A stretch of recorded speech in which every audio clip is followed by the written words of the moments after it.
في فيديو النهارده هعرفك ازاي تجيب اكسسوارات السيارات الصيني بأقل اسعار ومن موقع علي اكسبريس. تابع معايا. ده متجر على موقع علي اكسبريس فيه كل اكسسوارات العربيات الصيني زي ما احنا شايفين كده مع بعض بأقل اسعار.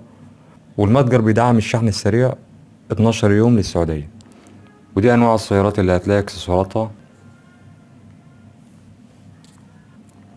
زي ما احنا شايفين مع بعض. المتجر بيدعم الشحن السريع، توصيل خلال 12 يوم السعودية زي ما احنا شايفين كده مع بعض. دور بقى تلاقي كل اللي انت محتاجه زي ما احنا شايفين كده مع بعض. جميع اكسسوارات العربيات الصيني زي ما احنا شايفين، واسعار جميلة جدا من موقع علي اكسبريس. هسيب لحضراتكم لينك المتجر ده اسفل الفيديو. ما تنسانيش في لايك واشتراك، والسلام عليكم ورحمة الله وبركاته.